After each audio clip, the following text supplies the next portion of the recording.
To troubleshoot Wells Fargo mobile banking, start by ensuring you have a stable internet connection and the latest version of the Wells Fargo mobile app installed on your device.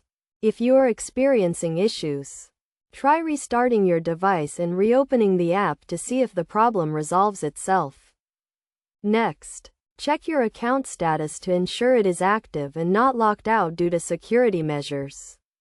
Verify that your username and password are correct and try resetting your password if you are having trouble logging in. You can do this through the app or by visiting the Wells Fargo website.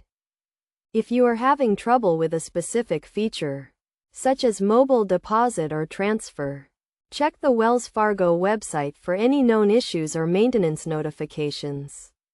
You can also try clearing the app's cache and data to resolve any technical issues.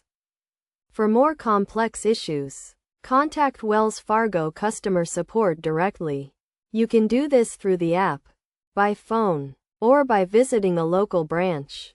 Be prepared to provide your account information and a detailed description of the issue you are experiencing.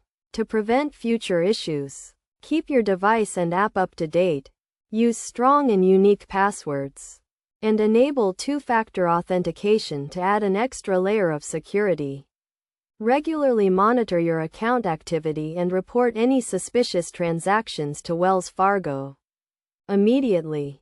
By following these steps and best practices, you can quickly and effectively troubleshoot common issues with Wells Fargo mobile banking and get back to managing your finances on the go. Remember to always prioritize your account security and take advantage of the resources and support available to you through Wells Fargo.